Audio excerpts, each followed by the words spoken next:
A storm breaks over the river Kibar. Wheels within wheels, living creatures, and the radiance of a rainbow. God's sixth throne is on the move. He is with his people, even in exile. Eat the scroll.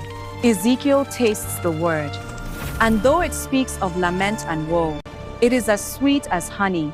To speak God's truth, you must first consume it. I have made you a watchman. If you see the sword coming and do not blow the trumpet, their blood is on your hands. But if you warn them, you have saved your soul. A city drawn on clay, a prophet lying in the dust. Every act is a sermon, every day a sign. The siege of Jerusalem is no longer a warning, it is a reality. The unthinkable happens. The glory of the Lord lifts from the temple. Because of the idols in the sanctuary, God departs from the house that bears his name. What use is a charred vine?